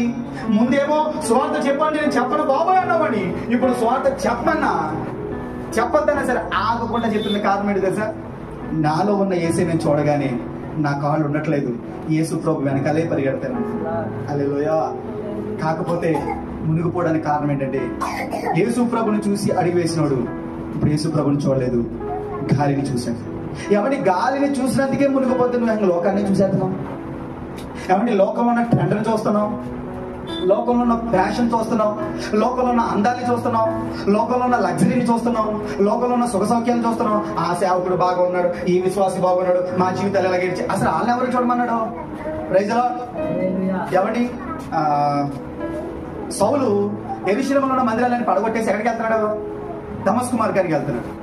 ఈ యెరూషలేములో ఉన్న మందిరాలు కూల్చబడిన వాళ్ళంతా ఆ దమస్కులో ఉన్న సంఘం బాగుంది, కొరింథులో ఉన్న సంఘం బాగుంది, అక్కడ ఉన్న అనుకున్నారా? వారికి అప్పగించబడి వారిని నమ్మకం చేసుకున్నారు. వారి పని చావడం అయితే చనిపోతానన్నారు, వారి పని శిక్ష అనుభవించడం అయితే శిక్ష అనుభవించారు, వారి పని దేవుని కోసం బాధలు అనుభవించడం అయితే బాధలు అనుభవించారు, ఆఖరి దెబ్బలు అనుభవించారు. ఏం చూసి మరి దేవుని మార్గాన్ని విడిచిపెట్టేశావు? అయితే నువ్వు మునిగిపోతున్నావు. మరలా మునిగిపోయినాడు ఏం చేయలేదు తెలుసా? ఈత కొట్టకూడదు. మునిగిపోతున్నా సరే నాకు ఈత వచ్చినా ఈత కొట్టేస్తున్నావు. ఈత కొట్టేస్తే నువ్వు ఎక్కాల్సిన నావెక్కవరా బాబు, పట్టుకోవాల్సిన ఏసీని పట్టుకు ఎక్కడికో పోతావు ఈతను. ఎందుకంటే ఈత నువ్వంతా నువ్వు కొట్టిన కెరటాలు నేను ఒక చోట కొట్టుకుపోతావు. నువ్వు ఎవరిని చూసి అడుగు ముందుకేస్తావో ఆ అడుగులోనే మునిగిపోతుంటే మళ్ళీ ఆయనే చూసి చేపట్టుకో ప్రభా అని అడగాలి. Praise Lord. ఆయన అడుగు, ప్రభా నేను పడిపోతున్నాను, మునిగిపోతున్నాను, నన్ను పట్టుకుని లేపు ప్రభా అని అడిగితే ఆయన చేయడా? మీరు చెడ్డవారైంది మీ పిల్లలకి మంచి ఈవులు ఇవ్వి ఉండగా మీ పరలోకపు తండ్రి అంతకంటే మంచి ఈవులు మీకు ఇవ్వడానికి సిద్ధంగా ఉన్నాడు. ఈ లోకంలో ఉన్న తల్లి పిల్లలకి మంచి ఇవ్వడానికి చూస్తుంది, ఆ తండ్రి అంట ఇలా చెడ్డవారంటే మంచి ఇవ్వడానికి చూస్తుంటే ఆయన ఇంకా మంచివాడు, మీరు ఎంత చెడ్డకుని ఇంకా మంచిగా ఇస్తానంట. అంటే పరలోకం నీది నాది తప్ప మరొకరిది కాదు. ఆయన పరలోకాన్ని తప్పించడానికి అపవాదికి అప్పగించడానికి కాదు, ఆయన పరలోకం నుంచి భూమి మీదకి వచ్చి నీ కోసం చనిపోయింది. ఏది ఏమైనా నేను పరలోకం తీసుకెళ్తాను. కాకపోతే నువ్వు మునిగిపోతున్నప్పుడు మునిగిపోతుంటే తిట్టడు కానీ సహాయం అందుకోలేకపోతున్నావు చూసావా? నాకు సహాయం చేయి ప్రభు అని అడగలేకపోతున్నావు చూసావా? అందుకు ఏడుస్తున్నాడు ఆయన. ఆయన తెలుసు లోకంలో ఆయన కోసం నడుస్తూ ఉంటే దెబ్బలు తగులుతాయని తెలుసు, ఆ దెబ్బలకి నీ శరీరం ఓర్చుకోదని తెలుసు, నీ శరీరం ఒప్పుకోదని తెలుసు. అయినా సరే ఆయన సహాయం కోరుకుంటే ఖచ్చితంగా నిలబెట్టడానికి ప్రభు ఇష్టపడుతున్నాడు. ఆమె చెప్పండి హల్లెలూయా. చెప్పండి ఆగిపోను అనండి, మునిగిపోను. ఒకవేళ మునిగిపోయావా, మునిగిపోతూ ఉన్నావా, లేకపోతే మునిగిపోయావా? అంధకారంలోకి వెళ్ళిపోయిన భూమిని సహితము దేవుని వాక్కు దర్శించింది. పేతురు సహాయం చేయ ప్రభు అన్నాడు, అడిగాడు కాబట్టి చెయ్యి. మరి భూమి అగాధంలో కూరుకుపోయి, అగాధ జలముల పైన దేవుని ఆత్మ చీకటిలో కూరుకుపోయి, దాన్ని ఎవరు పైకి తీశారు? ఎవరు పిలిస్తే పైకి తీశారు? అప్పటి వరకు దేవుని ఆత్మ అల్లాడుతుంది, కానీ ఆ భూమికి అనిపించింది నాకు కూడా జీవం కావాలని. పడిపోయావా, మునిగిపోయావా, అణగారిపోయావా? అయితే చిన్న ఆశ నీలో ఉంటే చాలు, పరిశుద్ధాత్మ నీ మీద అల్లాడుతూ దేవుని వాక్కు శక్తి ఇచ్చారా మళ్ళీ నిన్ను పడిపోయిన నిన్ను మళ్ళీ పైకి లేవనెత్తుతారు. ఆమేన్. పడిపోయిన వాడు లెగిస్తే ఎలా ఉంటుంది తెలుసా? పడిపోకముందు భూమి ఎలా ఉంది? పునాదులతో చేయబడి బల్లపు ఆకారం మీద పెట్టబడింది, ఒక దాని మీద బేస్ అయ్యింది, కానీ అది తిరిగి లేచాక గాల్లో ఉంది. పడిపోయిన మనం ఒక మనిషిని బట్టి పడిపోయాం, ఇప్పుడు లేచిన మనం ఆ మనిషి లేకుండా సేవలో ముందుకు వెళ్తాం. Praise Lord. ఆమె చెప్పండి, నీ కన్నులు వెతకాల్సింది ఎవరన్నా? ఏసయ్యనండి. మునిగిపోతున్నప్పుడు పేతురు ఎవరిని చూశాడు? ఒరే అంద్రయ్య, ఒరే తమ్ముడు, ఒరే యాకోబు, యోహాను, ఒరే ఫ్రెండ్స్, ఎవరి వైపు చూడలేదు. మనం వాళ్ళ వైపే చూస్తున్నాం. వదిలేస్తారు ఎవరు కాపాడు? వాళ్ళే దిగొస్తే మునిగిపోతారు, ఆడేం కనపడతాడు వచ్చి? నువ్వు ఉన్న స్థలంలో అగ్నిలోకి వచ్చి నేను కాపాడడానికి ఒక ఆయన నీకంటే ముందు వచ్చి అగ్నిని ప్రమాద స్థితిలో నుండి మార్చిపడేశాడు. ఇప్పుడు అగ్ని ఎలా ఉందో తెలుసా? దాని స్వభావం మార్చుకుందండి. అగ్ని అగ్ని ఏం చేసింది? కాల్చి అగ్ని ఆహ్లాదాన్ని ఇచ్చింది. అగ్ని వాసన కూడా వాళ్ళ వెంట్రుకలు కూడా మన దేవుడు అంతలో. చెప్పండి పీషు. ఈ అనుభవం ప్రతి ఒక్కరికి వచ్చింది కాక, ఆగిపోకుండా మునిగిపోకుండా ముందుకే సాగిపోతుంది కాక. ఈ అనుభవం నీకు ఉన్నట్లయితే నువ్వు ఎవరైనా ఓకే, నువ్వు ఎలాంటి పరిస్థితులు ఉన్నావు ఓకే, నువ్వు ఎలాంటి గాయాలతో ఉన్నావు ఓకే, నువ్వు ఎలాంటి మరణంతో మచ్చతో ఉన్నావు ఓకే, భయంకరమైన పందులో మందలోకి వెళ్ళిపోయి అందులో కొట్టుమిట్టు ఆడుతున్న వాడిని మెడ మీద పడి ముద్దు పెట్టిన దేవుడు, మెడ మీద పడి ముద్దు పెట్టిన తండ్రి తన ప్రేమని అంతలా వర్ణిస్తే దేవుడి ప్రేమ ఇంకెలా ఉంటుంది కాబట్టి ప్రైజ్లో ఆయన చెరలోకి వెళ్ళిపోయాడంట. అక్కడి నుంచి కానుక తీసుకున్నాడు. ఈ కానుకలకి శిక్ష అనే కానుక తీసుకున్నాడు, అపరాధం అనే కానుక తీసుకున్నాడు, ఉమ్మ అనే కానుక తీసుకున్నాడు, దెబ్బలు అనే కానుక తీసుకున్నాడు, మరణం అనే కానుక తీసుకున్నాడు. నీకు నాకు జీవము ఇచ్చాడు. ఈ రోజు ఈ జీవంతో మనం ఉన్నామంటే ఈ జీవం యాక్చువల్గా మనది కాదు. వేరొకరు సెల్ ఫోన్ నాకు ఇచ్చారు, నేను ఏం చేస్తానండి చాలా జాగ్రత్తగా, ఎందుకని నాది కాదు. ఇప్పుడు నువ్వు జీవిస్తున్న జీవితం నీది కాదు. నిజంగా నీకు అంత కృతజ్ఞత ఆ హృదయమే నీకుంటే చూపించి ఇక్కడ ఈ జీవితం నీది కాదు. చెప్తున్నాను దైవజనుడిగా, ఈ బతుకు నీది కాదు, నాకు నచ్చినట్టు అంటా. ఈ జీవితం నాది కాదు, ఎవరైతే ఇచ్చాడో మళ్ళీ నేను ఆయనకి అప్పగించాలి. కృతజ్ఞత భావం భయం నీకుంటే జీవించి చూపించు. నిజంగా ఈ ఇచ్చిన జీవితం అని అనుకున్నాము మనం. మళ్ళీ ఏమంటాం మనం? నేను ఎలా ఉన్నానంటే నీ కృపేనయ్యా. పాటలు ఎంత అందంగా పాడతాము, కృపే ఏంటి అసలు నా జీవితంలో ఉందంటే కృప. ఈ కాలేజ్ చేతిలో ఎలా ఉన్నాయి కృప. మరి దీన్ని తీసుకెళ్ళి ఏం చేస్తున్నాం? సాతానికి ఆయుధాలుగా మారుస్తుంది. ఈ నోరుని దేవుని స్తుతించాలని పోయి దైవజనుల్ని దూషించే వ్యక్తిగా జీవితాలు మార్చుకోవాలి.